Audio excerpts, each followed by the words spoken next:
Welcome to our channel Tales of Justice. Enjoy watching. For 31 years, Daniel Hart had heard the same sound in his dreams. Not explosions, not the screams of dying people, not the whistle of bullets overhead. For 31 years, he had dreamed of the creaking of metal, the quiet, almost delicate creaking of the flexed steel frame of a helicopter cabin as he pulled the door toward him, knowing, understanding with every cell of his trained body that there was still a living person inside, a person who had ordered him to leave. He woke at 4:30 in the morning, as usual. Outside the window of the gray two-story house on the western outskirts of Cincinnati, light was slowly breaking. Ohio doesn't dawn in November. It rather reluctantly acknowledges the very existence of a new day. Fog lay in low gray layers over Kennedy Heights, turning the streetlights into blurred yellow spots. Daniel lay on his back on top of his made bed. He had long ago stopped sleeping under the covers. They felt like a trap, and stared at the ceiling. The crack near the left corner had grown slightly longer. He'd noticed it a month ago and had been watching it ever since with the professional interest of someone accustomed to monitoring changes in the environment.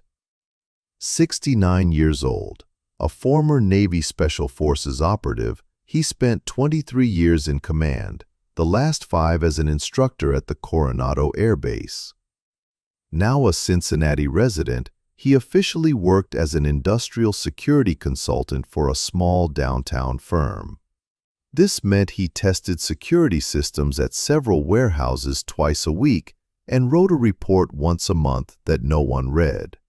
This paid for rent, whiskey, and silence. Silence was the main expense. This is a very accurate description of the state of someone who has lived for many years not just with a memory, but with unresolved guilt. In trauma psychology, such people often structure their entire lives around control, order, rituals, the same routes, the same gestures, not because they enjoy monotony, but because predictability at least somewhat keeps inner chaos at bay. Therefore, Daniel's silence isn't a lack of content, but a severe form of survival that costs him almost all other connections to the world. He stood up, walked into the kitchen, and put on the coffee. His movements were mechanical and precise, every object in its place, every action in its proper sequence. Order was his way of existing in civilian life, the anchor that kept drift, the aimless drift that many veterans succumb to, from dragging him into a tailspin. He'd seen it happen to others. Alcohol, then emptiness, then either rehab or a short obituary. Daniel drank, but in moderation, controlled, like everything else in his life. The coffee was too strong. He drank it standing by the window, watching the fog slowly recede before the light. Somewhere deep in his skull, that sound pulsed softly, metal on metal, a creak. The name he spoke in the darkness of that night, William. William Cross, call sign, Hawk 1. A pilot of the 161st Special Operations Aviation Regiment who, in February of 1993, didn't emerge from a burning helicopter over the mountains of northern Somalia.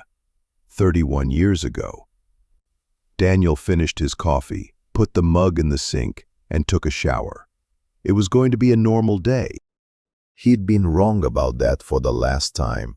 The bar was called the Copper Bridge and was located on Montgomery Road in North Kennedy Heights, a Cincinnati neighborhood that tourist guides studiously avoided.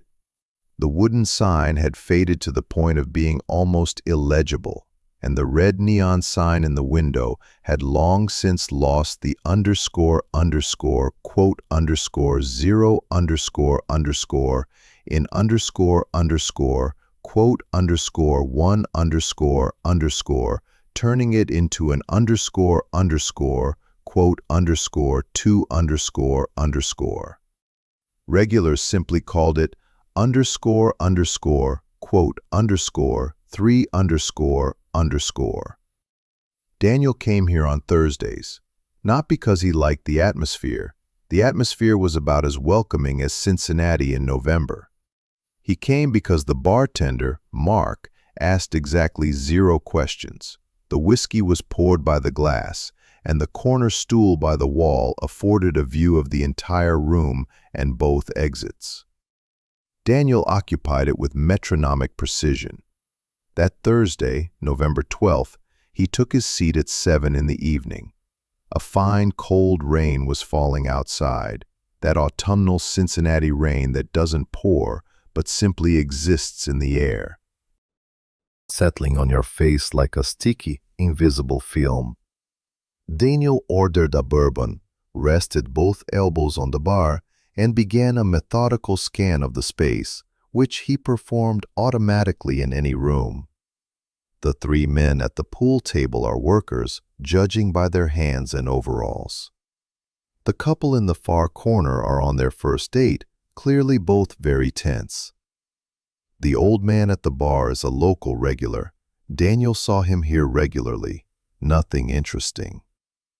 The door opened at 7:23.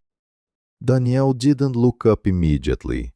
He registered the following in his peripheral vision. A single man, light steps, weighing roughly 60 to 65 kilograms. The steps were irregular, not hesitant, indeed irregular, deliberately calibrated to sound normal. Daniel knew that gait. It was the gait of someone accustomed to moving silently and now pretending to be an ordinary bar patron. A woman, about 30, maybe early 30s. A short, dark, hooded jacket, beneath which layers were visible. Thermal underwear, fleece. Not fashionable, functional. She scanned the room in 3 seconds, performed a quick, almost imperceptible audit of the exits, and took a stool 2 seats away from Danielle. Mark moved towards her with his usual leisurely pace. Underscore underscore quote. Underscore 4 underscore underscore, he asked, wiping down the counter. Ginger ale, no ice. The voice was even, without intonation. Daniel turned his head slightly to get a direct view. On his left wrist was a Garmin Instinct tactical watch, military grade. On his right hand was a thin scar, old and whitish, running from wrist to elbow. Around his neck, in the neckline of his jacket, was a small metal dog tag on a chain, not jewelry. Not good weather for a trip, Mark remarked, placing a glass in front of her. Quote 5, quote, she said. Quote 6, quote. This was said to the air, not to Mark. This particular angle of the phrase, quote 7, belonged to a certain professional vocabulary.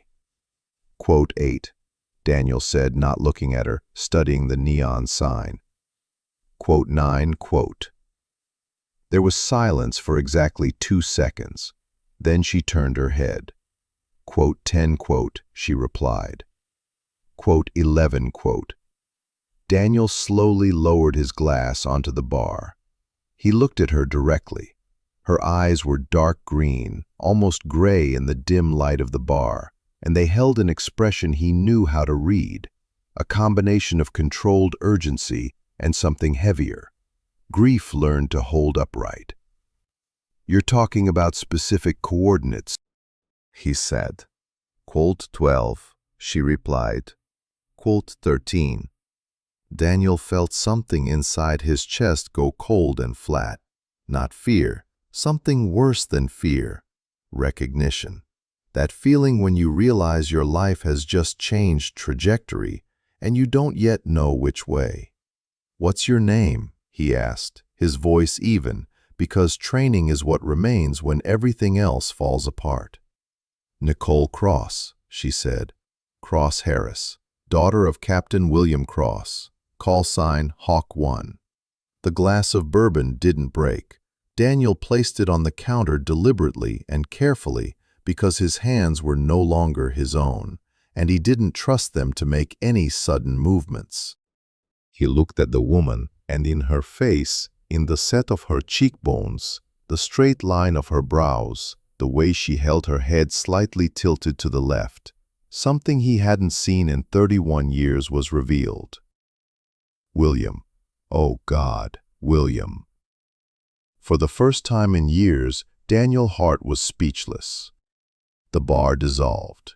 Not physically. Physically he remained in place. But Daniel's consciousness, before he could hold on to it, had already fallen back into that night, into the cockpit of the unfolding world. February 1993, Somalia. The area northwest of Baidoa, where chaos-controlled territory was turning into uncontrolled chaos, no borders, no map, no rules. Daniel was a staff sergeant then, leading a 4-man reconnaissance team deep behind armed forces lines. They needed to get out. An extraction point. Coordinates received through the Tactical Operations Center in Mogadishu. Everything was standard. Everything was according to protocol. The helicopter arrived right on time. An MH-60L, a Night Stalker, piloted by Captain William Cross, Hawk 1. The voice in the earpiece was calm, slightly hoarse, with a barely discernible southern accent. "Reaper, this is Hawk 1. We're 2 minutes away. Hold on." They held on. Then they ran out into the open because the bird was hovering 100 meters away and Hawk 1 was covering their approach with a minigun. Then, a blow. Not from the ground, from the flank. Something that shouldn't have been there. An anti-tank missile. Someone knew the exact coordinates of the landing point. The first shot missed. The second hit the tail rotor. Daniel remembered the ground rising vertically, being thrown, hitting the rocks sideways, and for a few seconds just lying there, staring at the night sky where the burning helicopter was falling. He stood up before he could and ran toward the wreckage. William Cross was alive. Daniel saw him through the cracked cockpit window. Alive, but trapped. The metal panels had been crushed inward by the impact with the rocky slope, and the door wouldn't open. Daniel pulled at it with his hands, feeling the burning sensation in his palms, the blood ripping through his fingers, the door mechanism cables cutting into his skin. William looked at him, calmly, almost sympathetically. "Dan," he said through the cracked glass, and Daniel read his lips more than he heard them. "Get the men out. The ammunition is about to detonate. That's an order. Get out." Daniel left, because that was an order. Because 3 of his men stood behind him.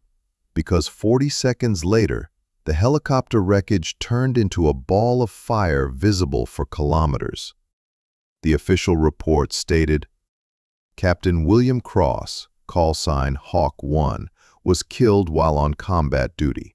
His body was not recovered. The aircraft was destroyed by enemy fire. For 31 years, Daniel lived with that report in his head. For 31 years, he knew there was a living person in that burning cabin, and that he had left him behind. "Don't you dare," Daniel said quietly, and there were so many layers to that quiet sound. Grief, rage, something like fear, that Nicole didn't move. She replied, and there was no aggression or challenge in her voice, only the same controlled weariness he recognized in his own reflection. Daniel looked at her. At that face, which now revealed another face, the one he had seen through the broken glass of the cockpit 31 years ago. He said, and the word came out scraping like glass inside his throat. She repeated. She paused, then pulled a folded envelope from her inside jacket pocket. She placed it on the counter between them, without moving it. She said, Daniel didn't take the envelope. He asked, "What's in the file?" She looked him in the eye without hesitation. Daniel felt the silence around him become physical, dense, as if the bar around him had become a vacuum. He said, "No question." Her voice remained even, but something trembled in it at the lowest frequency, the one you could barely hear. "And no, there is a name in the file." "Yes." "Yours." Silence. Mark, at the other end of the counter, was placing glasses on the shelf, and each slam of glass against the wood sounded loud and out of place, like gunshots. Daniel didn't explode. He didn't stand up. He didn't knock over his glass. He sat absolutely still, and something inside him did what ice does in March, not melt, but crack along the structural lines, retaining its shape but already broken. "Read," Nicole said, moving the envelope a centimeter. He took the envelope. He opened it carefully, though his hands wanted to tear it open. Inside were printouts, high-resolution, serious cryptographic work, the formatting of military analytical documents, spreadsheets, routing codes, timestamps. On the second page, a block was highlighted in yellow marker. Date, February 16, 1993. Coordinates, authorization code. Name of confirming officer, Staff Sergeant Daniel Hart. He looked at it for a few seconds, and in his head there was what happens when you demining. First you see the device, then you start to read it, and only then you look for logic. "My authorization code," he said, "used 12 hours before the operation, through the operations center channel in Mogadishu." A pause. "I wasn't at the center 12 hours before the operation. I received the assignment 6 hours before. I was given the code for identification, and it entered the system through the command terminal the moment the order was confirmed. After that, it was publicly available to anyone with the required clearance at that center." Nicole looked at him. Not with trust. She was an analyst, not a confidant, but with something resembling a different kind of attention. "Who controlled the terminal in the operations center that night?" she asked. Daniel closed his eyes for a second. 31 years is a long time, but some things never fade. He was back in the center, surrounded by the smell of hot electronics and thermos coffee, by the glow of computer screens at 3 in the morning. "An intelligence officer," he said, "a civilian analyst assigned to our unit. He was monitoring all communications traffic through the satellite relays. His name was Harold Winter. He said the name the way you say something you've held in your mouth for 31 years without swallowing or spitting it out. Harold Winter. A quiet man who drank coffee in the corner and always knew more than he said." Nicole already had the encrypted phone in her hands, her fingers flying across the screen. Quote 41, quote, she said. Quote 42, quote. A pause. The blue light from the screen reflected on her face. She looked up, and there was something in her eyes that Daniel saw in people when they realized the world had just changed. Quote 43, she said slowly. Quote 44. Daniel set the glass down, a precise, controlled movement, because if you don't control your movements, you could lose everything else. 31 years, he said. He spent 31 years building it. He started in Somalia when he sold your father's coordinates. He tested the system, and he realized it worked well. He was never under suspicion, Nicole said. The report blamed it all on an intelligence error. on inaccurate data on the movements of armed groups. No one dug deeper. Until now. Until now, she confirmed. Because 3 weeks ago, during a joint operation in Sudan, an encrypted server was seized. Financial documents spanning 30 years. Names, dates, transactions. The person who sent me the file was an NSA analyst. He realized what he'd found, he understood the implications, and he realized he didn't have time to go the official route. Because Winter controls the official route. Yes. Daniel slowly rose from his stool, not because he wanted to leave, but because sitting had become physically impossible. "Why did you come to me?" he asked, looking down at her. "My name is in the file as a traitor. It would be more logical to turn anywhere but to me." Nicole stood up too. She was a head shorter than him, but she stood with the same verticality that Daniel now realized was a family trait. "Because your team's surviving operator, Carlos Romero, told me you were given the assignment 6 hours in advance, not 12. He's alive. He's 72. He lives in Arizona. He was waiting to be questioned. No one's questioned him in 31 years. A pause. And because you're the only living person who was there, the one Winter was supposed to eliminate, but didn't have the time." Before Daniel could respond, the door to the Copper Bridge bar swung open with a force disproportionate to the November wind. Daniel didn't think.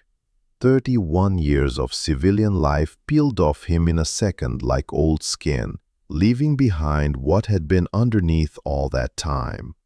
"Down," he said, and before the word reached Nicole, his hand was already pulling her by the fabric of her jacket down, behind the bar, under the protection of the oak massif of the bar counter.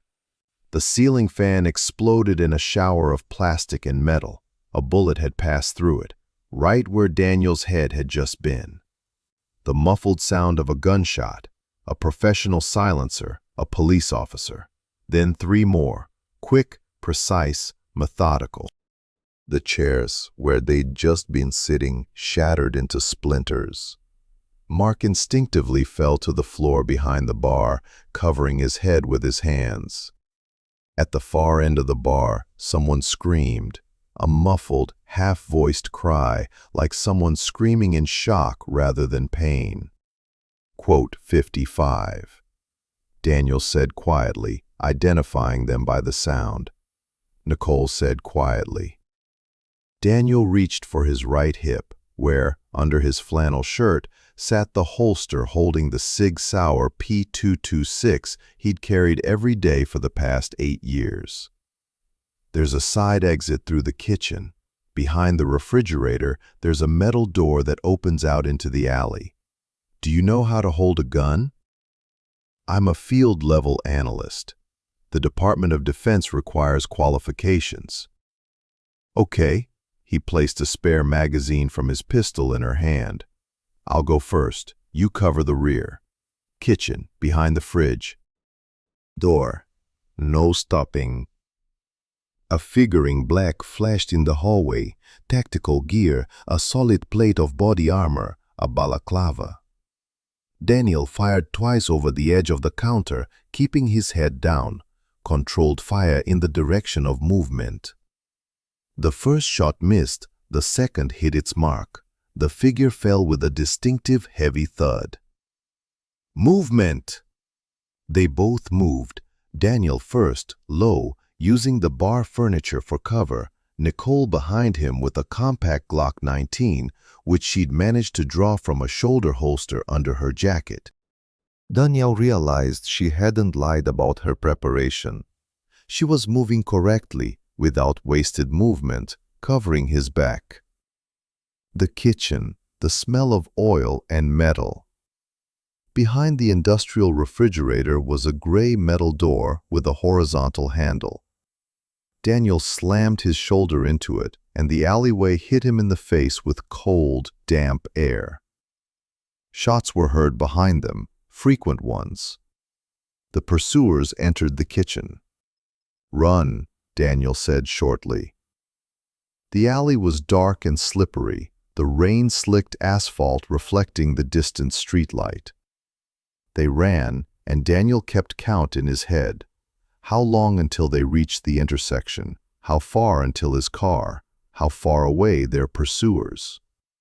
Behind them, the sound of footsteps and the beam of a flashlight bouncing along the alley walls.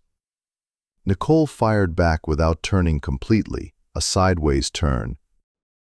As they teach, she extinguished the flashlight with a precise hit. The footsteps faltered. At the end of the alley sat an old dark blue Jeep Grand Cherokee. Daniel unlocked the car while it was moving, and they fell inside, the engine starting on the first crank. Daniel stepped on the gas, and the car leaped forward, the rear wheels cutting a line on the wet asphalt. 200 meters later, at a traffic light, Daniel exhaled for the first time in several minutes. Nicole held the gun in her lap, looking forward. "Quote 61, he said. Quote 62. "Or tracked yours," she replied. "Mine? I'm living the life of someone who's been crossed off every list." Daniel shifted gears. He said, "Yes. The official report on the capture was published on a closed portal a week later. He reads everything that goes there." Daniel said, looking at the dark highway. Nicole said quietly, 7 days, Daniel said. His name was Raymond Voigt, and his teammates called him Kipish for his relentless drive to hack into enemy radio networks before the briefing was over. A former electronic warfare specialist with JSOC, he was discharged for health reasons in 1998 after a clinical episode officially classified as __quote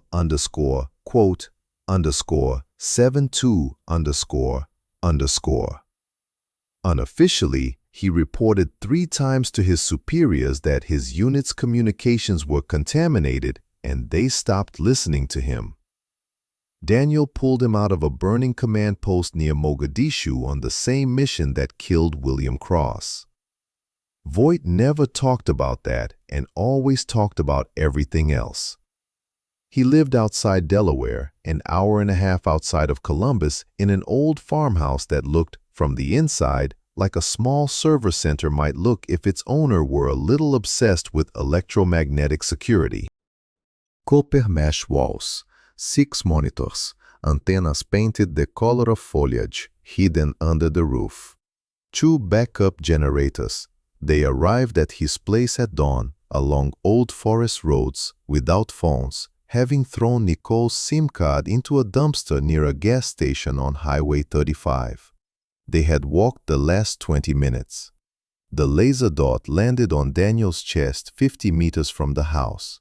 "Kipish," Daniel said without raising his hands.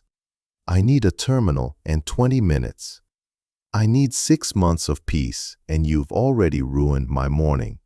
The voice coming from the speaker behind the wooden paneling of the outer wall sounded both irritated and cheerful. "You're with a woman, a federal one. DVB analyst, can you open it?" Pause. "I've seen your story, both of you." The tone changed. "Then, Winter has already put you on the wanted list through an internal channel. Officially, it's theft of government property, meaning a captured server. Unofficially, he runs a private company, and they've classified you both as a threat." "How much time do we have?" "According to my data, less than you think. Come in." Raymond Voigt was short, quick, and looked at people the way one looks at code, immediately trying to find the error. He nodded to Daniel without a hug. That was their style. He looked at Nicole long and carefully. "Cross," he said. "Hawk 1. I knew your father." I know, Nicole replied. You were in Mogadishu, in the operations center. Voight looked at her motionless for a second. Then, yes, I was in the center. I didn't see Winter do it. He was working through a separate terminal. I didn't have access to his channel, but I saw the traffic. Something was leaving through the satellite relay 8 hours before the operation. I reported it to my immediate superior. They said it was operational noise. He put his mug on the table. 6 months later, they sent me for a medical examination. The room became quiet. Then Daniel said, Raymond, Winter leaves in 7 days. We have 7 days to get to whatever he's cleaning. What do you see in his systems? Voight was already sitting at the keyboard. ___, quote _ 83 ___. His fingers flew across the keys. Quote 84, Daniel 5, said slowly. Exactly. He's transporting them to an unknown location before retiring. If we don't get them to Front Street, they'll disappear with him. Nicole stood up. Something shifted in her expression, the analyst momentarily giving way to something more personal. 3 days, she said. 3 days, Daniel confirmed. He stared at the map of Cincinnati on Voight's monitor, at the red dot on Front Street, by the river, and the geometry of what needed to be done was already forming in his head. Quote 88, quote 89, Voight said, quote 90, quote, it sounds familiar, Daniel answered briefly. Pre-dawn. Cincinnati is a world apart, a city on the river, a city of hills and bridges, sleeping beneath its November fogs with the feeling of someone buried in a blanket unwilling to rise. Front Street near the waterfront was empty at 4 in the morning. The Ohio River gleamed like a black oil stripe in the fog, and the few streetlights hovered over it like pale ghosts. Daniel and Nicole lay on the roof of an abandoned warehouse building 150 meters from the logistics terminal. Below them was Cincinnati, above them the November sky, from which that endless light rain was falling again. Count, Daniel said quietly, ___, quote _91, ___. Nicole replied, looking through the red dot sight, quote 92, quote 93. Daniel shifted his gaze to the dock, quote 94, quote, we're late. No, they're still here. Winter's here too. See the black SUV by the east wall? That's his car. I saw that model and those license plates in Voight's database. He wants to see for himself. Nicole lowered her sights and looked at Daniel. You saw this face 31 years ago, she said. Not a question, but a statement. Yes. And all this time you thought it was your fault, your father's. A long pause. It was raining. Yes, Daniel finally said, because I left, because he ordered me to, and I obeyed, and that's right, and that's wrong. And I don't know how those two things have lived together for so many years, but they have. Nicole was silent for a long time. Quote 97, quote, she said, quote 98, quote. It's at this point that the story begins to move beyond the logic of revenge and into a much rarer realm, a search for truth without false simplification. Nicole comes to Daniel not as a daughter seeking a convenient scapegoat, but as a person mature enough to comprehend a complex picture. There's someone who formally survived, but was also broken that night, and there's the true source of evil hidden behind the system. In moral psychology, this is one of the most difficult transitions, to abandon the immediate target of anger for a more precise understanding of who truly set the chain of destruction in motion. Daniel stood up. We're entering from the east through the utility entrance. Voight said there's a blind spot camera there. The sensor's been acting up since last winter. Proceed through the container row along the south wall, then to the van. The documents are in the van. Winter is at the SUV. I need him with the documents. If he's parked separately from them, it's just an old man standing by a car. Got it, Nicole replied, standing next to him. They came down. Daniel moved through the row of containers the way things move when they've lost their weight. Effortlessly, soundlessly, without excess. 31 years hadn't done this to him, but time had.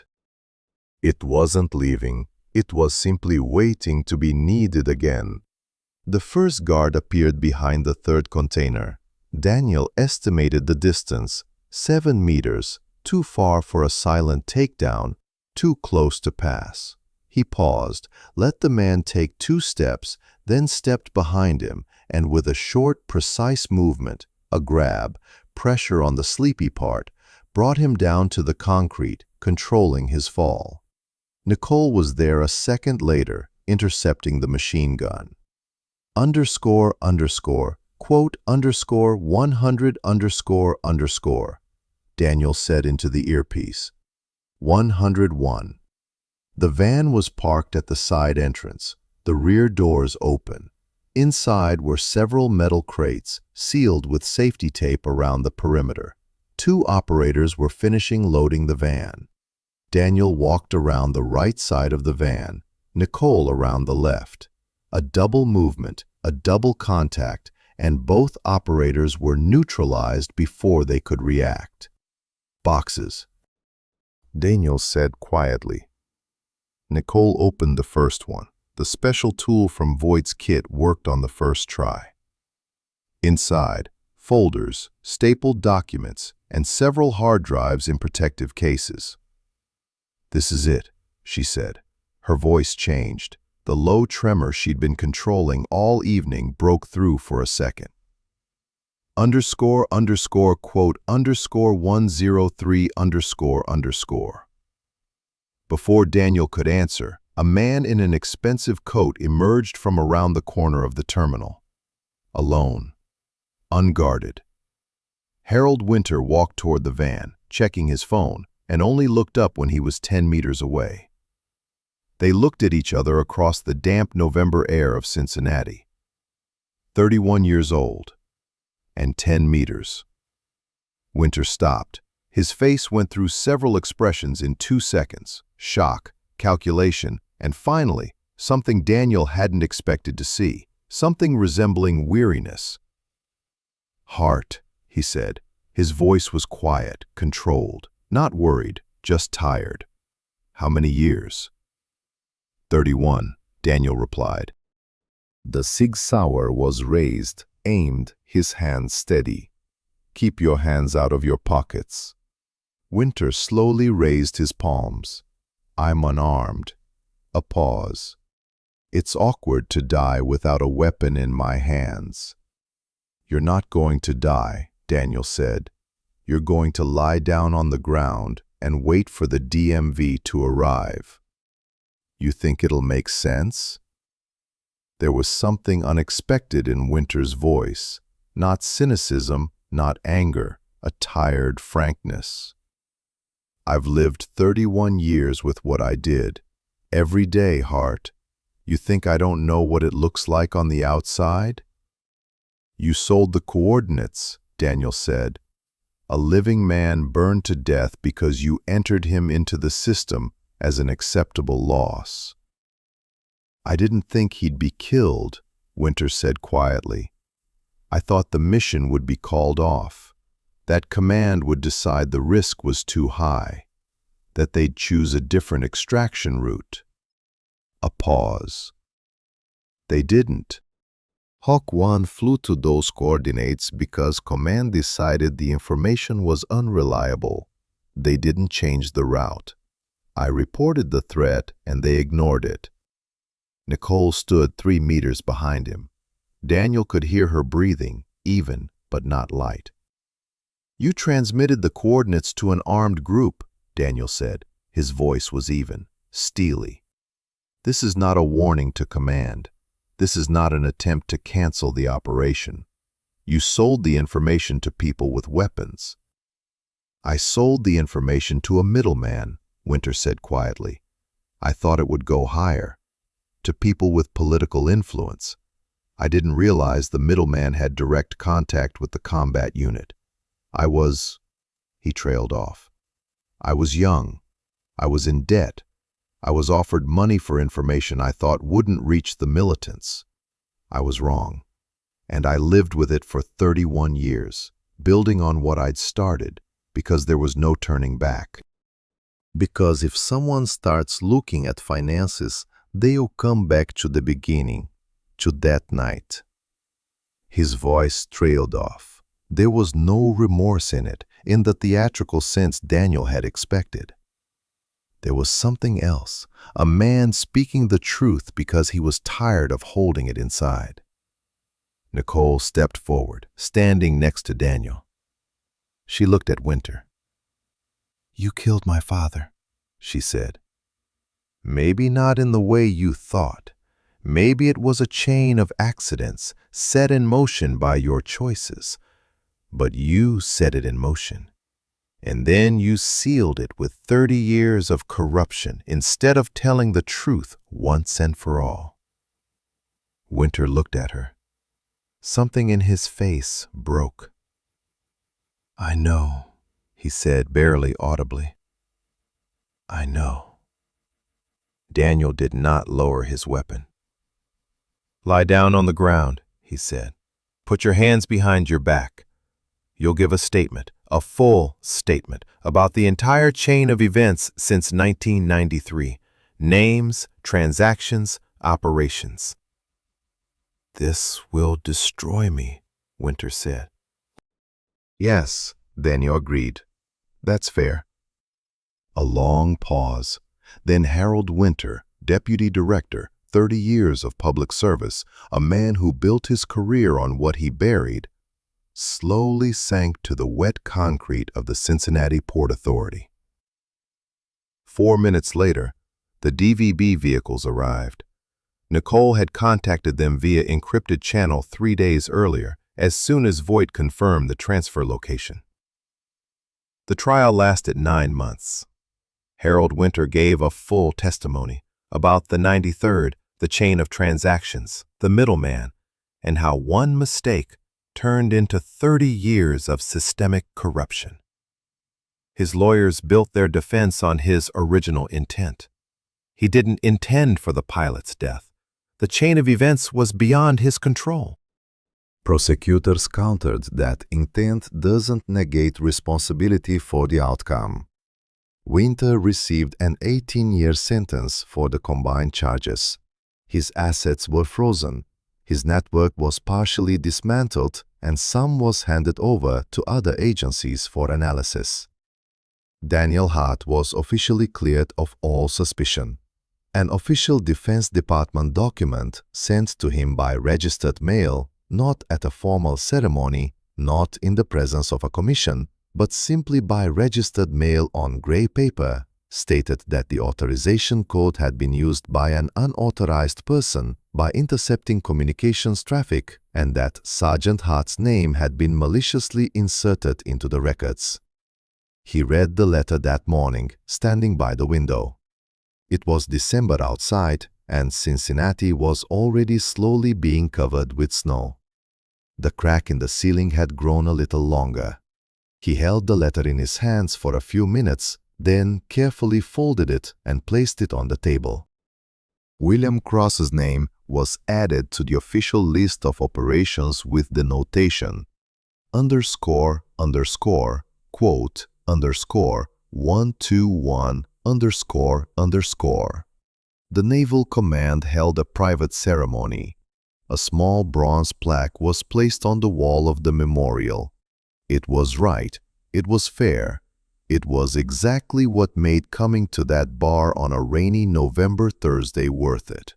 And yet, Daniel sat in the copper bridge. Mark had already repaired the door, replaced the chairs, and patched the lower corner of the bar, which had been shattered by gunfire, with a lighter wood insert, clearly visible against the old dark wood. It looked like a scar, and that's what it was. Nicole sat next to him, not just 2 stools apart, but right next to him.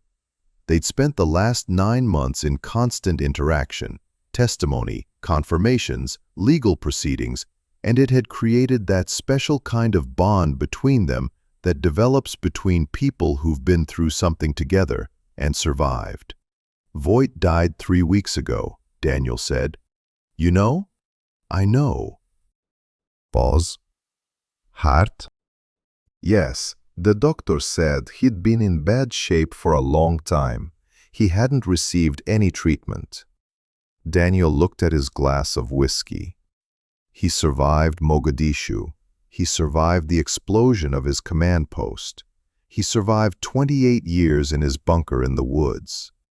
And he died in a Delaware hospital at 66 from heart failure. Nicole didn't say anything. ___quote _126 ___. Daniel continued. ___quote _127 ___. I know. It hasn't stopped, Daniel said simply, not complaining, just stating it. It just has a reason now. Before, I didn't know where it came from. I thought it was about me, that I had done something wrong, that I could have saved your father, and I didn't. Now I know I could have. It was beyond my power. Winter created a situation that couldn't be overcome, and yet the sound still persisted. Nicole held a glass of ginger ale, no ice, like back then. I thought, she said slowly, that when I found the truth, not a theory, not a guess, but the truth itself, that I would let go. That what had held me back since I was 6, this specific burden, would become lighter. A pause. It did. A little. Another pause. But he's still gone. A plaque isn't enough. Justice isn't enough. He's still burned. Daniel nodded. Yes, it burned down. They sat in silence, and Mark didn't approach. He knew how to read when people just needed to sit. It was one of his main professional advantages. Voight did what he could, Daniel said. Your father did what he could. Winter, he did what he could, given who he was. That's not an excuse, but it's an explanation. The world isn't made by villains and heroes. It's made by people making the wrong decisions at the wrong time, and the people who then live with the consequences of those wrong decisions. Heavy philosophy for a bar. This is the Copper Bridge. It's customary here. For the first time all evening, and perhaps in the last 9 months, Nicole almost smiled, not happily, but animatedly. What are you going to do next? She asked. Daniel looked at the light insert in the bar counter, a bullet hole that Mark had honestly covered up, not painted over, but left visible. 100 replied. A pause. No metallic creaking. He raised his glass. Nicole raised hers. She said. They drank. Outside the Copper Bridge, snow was falling over Cincinnati, and the Ohio carried its black water south, where it became the Mississippi, which became an ocean that remembered no names, no call signs, no debts. Only movement. Only flow. Daniel Hart set his glass down on the bar, where there was no scar, and for the first time in 31 years, he didn't hear metal. Only snow. Only snow. It snowed for another 3 days. Daniel noticed this not because he was looking out the window. He always looked out the window. It was part of his morning ritual, as obligatory as drinking coffee and checking the crack in the ceiling. He noticed it because snow in Cincinnati in December isn't the quiet of Moscow or the purity of the mountains. It's a gray, heavy, slightly dirty substance that accumulates along curbs and on windowsills in layers of varying shades. Fresh white on top, dark gray in the middle, almost black at the base. The geology of 1 week. He looked at these layers in the mornings and thought about winter. It was unexpected. He thought that after the sentence, 18 years, the official court decision, the judge's signature, he would stop thinking about this man. He would close the file. But his brain, trained for decades to analyze situations after their conclusion, continued to work. Analyzing, sorting, asking questions that no longer needed answers. Winter said, "I thought the operation would be cancelled. This was the part that didn't quite add up. It didn't fit the usual villain-victim-hero pattern that people impose on events to give them shape." Winter was a young analyst with student loan debt. This was revealed during the investigation, confirmed by financial documents from 1992, and he was approached with a seemingly innocuous offer. Transmit coordinates that would raise an alarm. Political pressure, cancel the operation, no one would be harmed. Daniel didn't make excuses. That wouldn't have been true, but he was trying to understand the mechanics, because for 31 years he thought William had been killed by a villain, a man who woke up one morning with the intention of causing harm, who viewed the lives of others as an acceptable loss. It turned out he'd been killed by a man who didn't understand what he was doing, who didn't check where the information would go, who then discovered that what had been done couldn't be undone, and began to pile on top of it, layer after layer, like Cincinnati's snow, trying to bury the first layer beneath the next. The mechanics were clear. Human. That's precisely what was unbearable. Daniel drank his coffee, put the mug in the sink, and went to work. Continental Security Consulting was located on Granville Road in Bexley, technically Columbus, but close to the border, an hour-and-a-half drive from Cincinnati.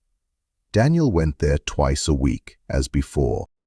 His boss, a portly, good-natured man named Eric Schultz, who sincerely believed he'd hired an ordinary retired military man with good credentials, gave him a week off after the trial.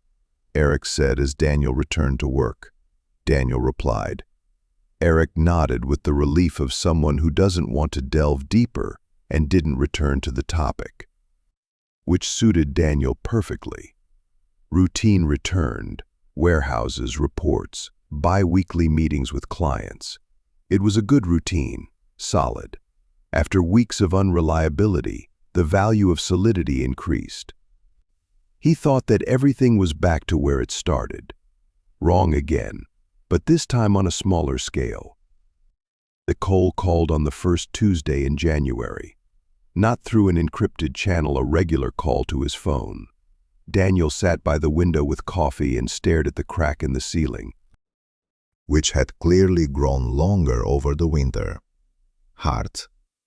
A pause in which he heard something vague, not alarm, but its precursor. Yes. Another pause.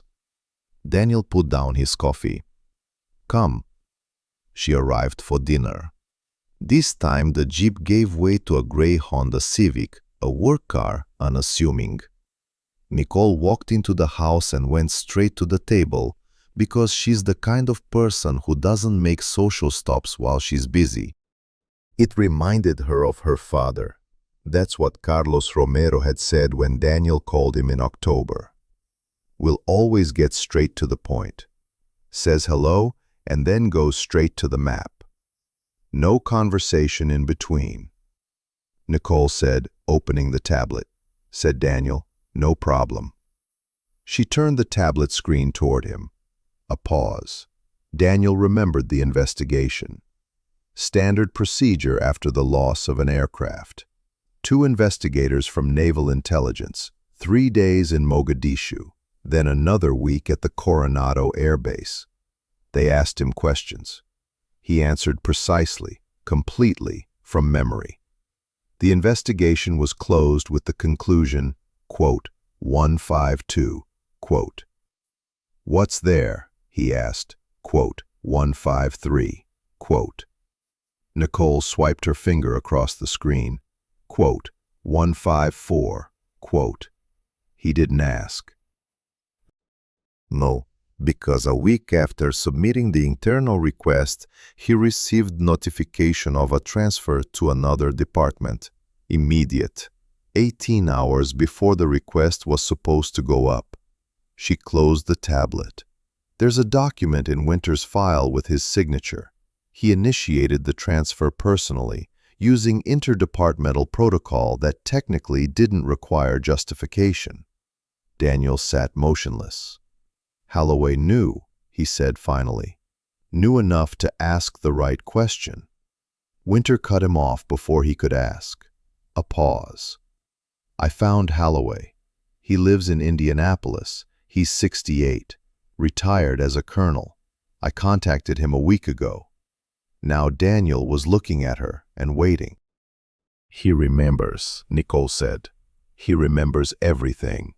And he said he spent 31 years thinking he'd misread the data, that the discrepancy in the labels was a technical error, that his intuition had failed him, and that's why he was transferred, for unreliable judgment.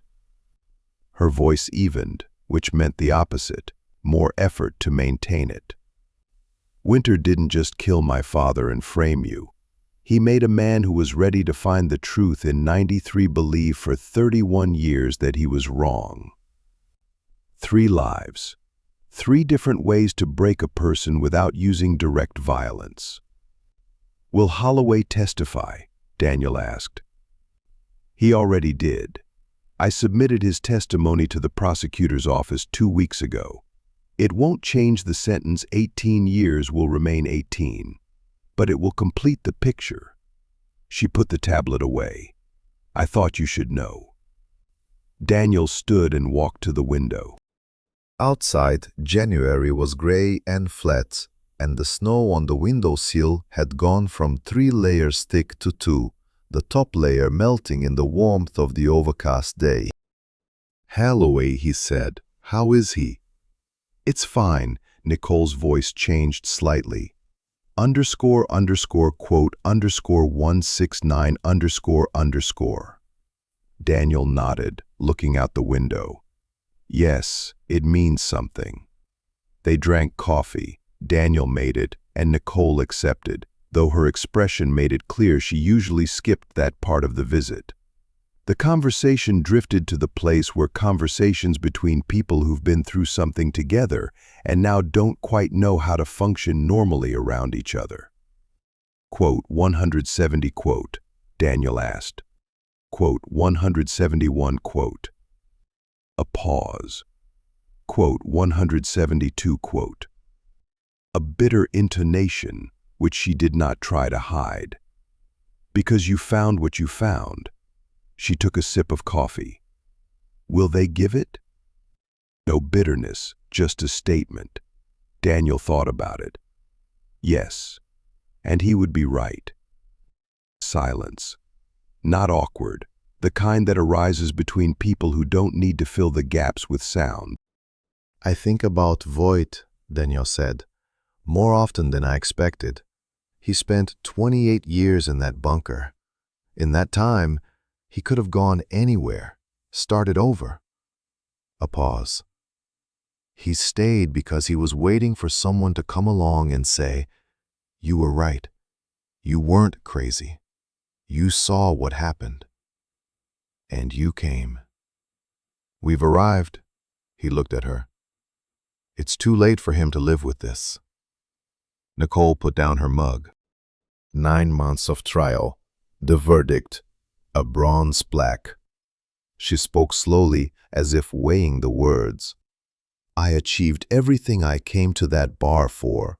The betrayal has been established. The culprit has been punished. My father's name has been cleared. A pause. And yet, every morning I wake up in my Columbus apartment and spend the first 10 seconds thinking, what now? As if I'd been building towards something, to this point, and it turns out that beyond that point, life simply continues, without an ending. Because there are no endings, Daniel said, there are only pauses. Military wisdom? Cincinnati. I've lived here for 6 years. This city teaches. She almost laughed. Again, almost, like in __quote _187 __. Daniel thought that this might be her normal laughing distance, a little further than most people, but still achievable. Holloway called himself, in mid-January, on a Wednesday, when Daniel was returning from another site in Bexley. Quote, 188, quote. The voice introduced itself, hoarse, slow. Quote, 189, quote, 190. Daniel said, he parked the car at the side of the road because this conversation deserved to be still. I wanted to talk in person, not officially. A pause. I read your testimony, the entire transcript. You know I saw you in Mogadishu, right? Briefly, you were walking past the command center with a group. I didn't know you then, just a face. I don't remember you, Daniel said honestly. Quote 191. A long pause. Quote 192. Yes, said Daniel, much scarier. Quote 193. There was something in Holloway's voice that Daniel could pinpoint, not regret. But a more complex form of it, the realization that the right path and the comfortable path were different at the time, and you chose the comfortable one. I've been thinking about it all this time, 31 years. Not every day. There were months when I didn't think about it at all, but it kept coming back. That discrepancy in the tags, that request I didn't have time to send. You couldn't have known, Daniel said. No, but I could have tried. A pause. I don't say this as a complaint, I say it as a fact for the sake of accuracy. For 31 years I lived with the fact that I didn't try. Now I know I should have tried. It's closed now, right? Closed, Daniel said, as close as these things get.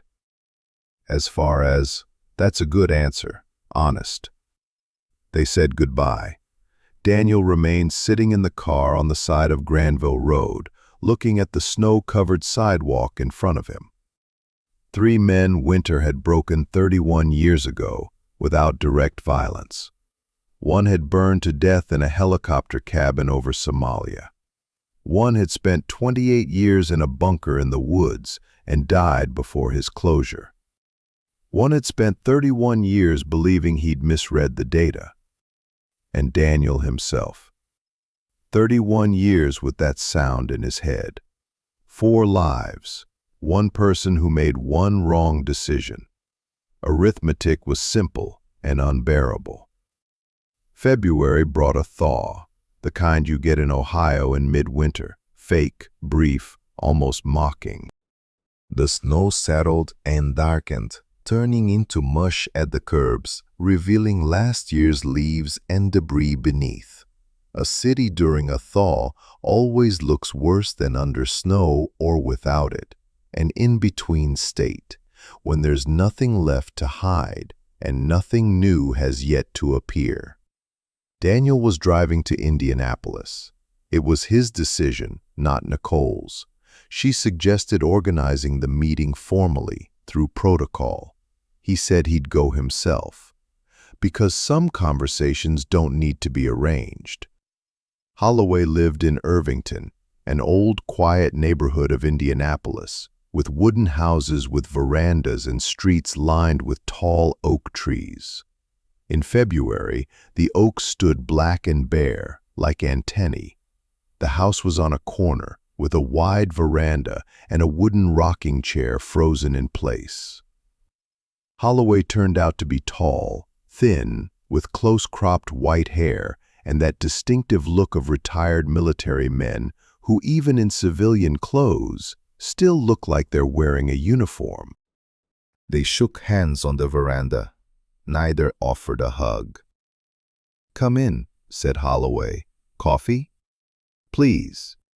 The kitchen was clean and functional. A few photos hung on the wall. Family, a military base, a group of men in uniform somewhere in the mountains. No medals were visible. Either he'd put them away or never displayed them. They sat at the kitchen table with mugs, and Daniel looked at the man who, 31 years ago, could have changed everything. Daniel said. Holloway nodded. He understood what it meant. He wasn't offended. "I thought about how it would have looked," he said slowly, holding the mug with both hands. "If I'd pushed through then. If the request had gone up. If the investigation had continued." A pause. Winter would have found a way to stop it. He had the position, the connections.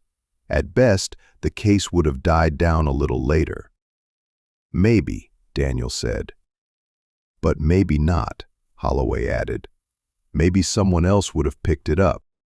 Maybe it would have come out in '94, in '96. A long pause.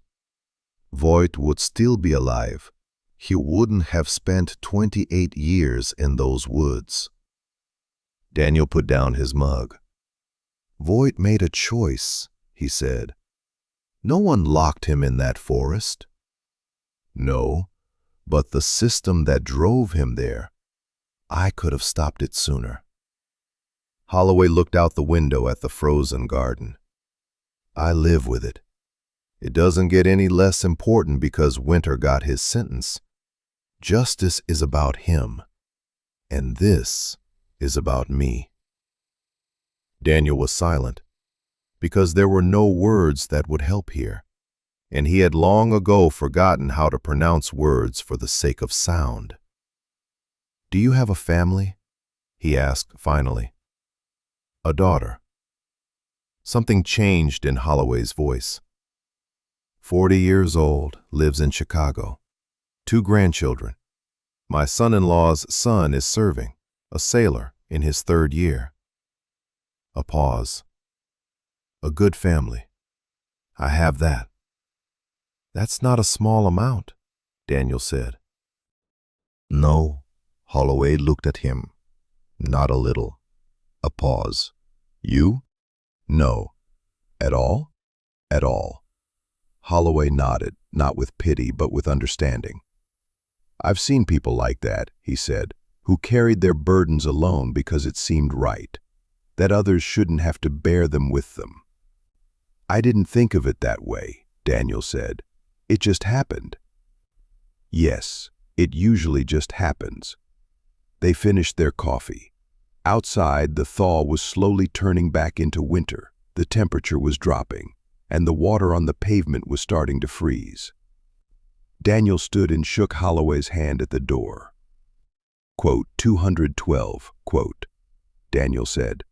Quote, 213, quote, 31 years later, Holloway said.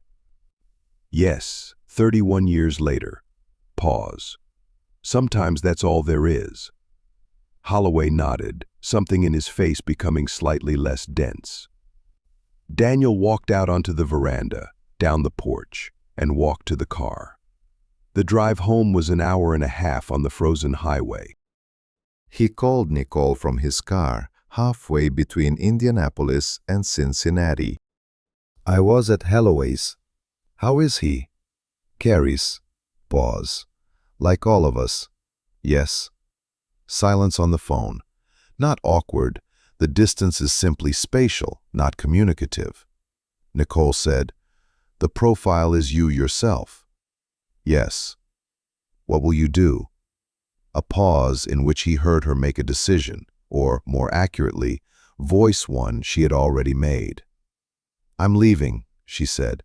"I'll submit my resignation next month." A brief pause.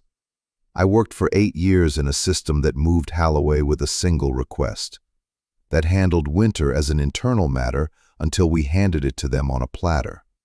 I love this job. I used to. Now I'm not sure I can do it without seeing what I see now." Every time. "What will you do after?" "I don't know yet." There was no fear of this ignorance in her voice.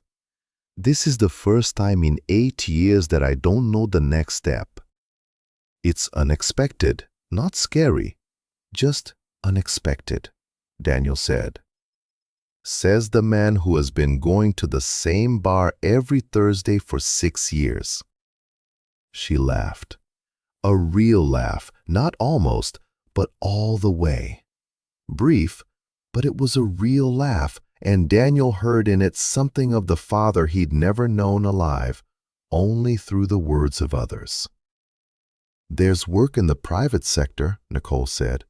"Investigations, auditing. Several reputable firms have offered. I'm still looking." "Columbus?" "For now, yes." Pause. "It's not far." "An hour and a half," Daniel said. "An hour and a half," she repeated. They said goodbye. Daniel put his phone away and drove towards Cincinnati under the gray February sky of Ohio. Ahead, the highway stretched straight and empty, the street lights on their poles marking the distance. He thought about William Cross. He thought about how the man who burned to death in a helicopter over Somalia in 1993 left behind a daughter who, 31 years later, came to a rainy November bar in Cincinnati. This wasn't revenge or justice, though it was both.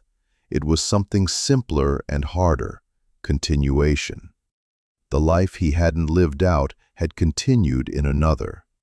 The metallic creaking in Daniel's head, the kind he'd heard for 31 years, died. It hadn't disappeared. He hadn't expected it to. But now there was something else behind it, a voice on the phone. A laughter that held something of his father's. An hour and a half on the highway, a distance he could travel. The copper bridge was the same as ever on Thursday night. Mark was polishing glasses. 3 regulars at the bar were discussing the upcoming Super Bowl. A corner stool by the wall was empty.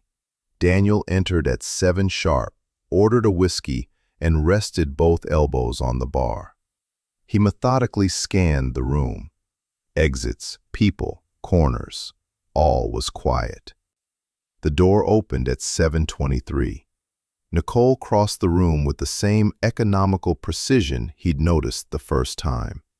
She placed her jacket on the back of a stool, the one next to her, not the one next to her, and nodded at Mark. "Ginger ale, no ice." 2 months have passed, and you already know the order," Mark remarked without much interest, putting down his glass. "Habits are formed quickly," she replied. Daniel said nothing. She didn't either. For a while, they simply sat together, the former operative and the former analyst, bound by what couldn't be chosen, and now, slowly and without urgency, choosing what could. Outside the Copper Bridge window, February Cincinnati did what it did every winter, went to bed under a cloudy sky, dimmed its lights with Ohio fog, and buried sounds beneath a layer of cold air. The snow was melting. Beneath it are old leaves. Beneath the leaves is the earth. Beneath the earth is what awaits spring. Daniel Hart raised his glass, not a toast, just a gesture. Nicole Cross Harris raised hers. They were silent. Mark was wiping glasses. The TV was on in the corner, something about sports, the volume muted. 31 years, 4 lives, one creak of metal that grew quieter. this was not enough, and that was enough. This is perhaps the most honest conclusion of the entire story. Justice almost never returns what was taken from a person, but it can restore the shape of their memory. Nicole's father was not resurrected. Daniel's ears did not return. Voight did not live to see his end, and Holloway did not live his life over again with a different choice. But the truth did change the most important thing. Now their pain is no longer based on lies. Philosophically, this is one of the most mature forms of healing, not undoing loss, but restoring the precise meaning of what happened and who is responsible for it.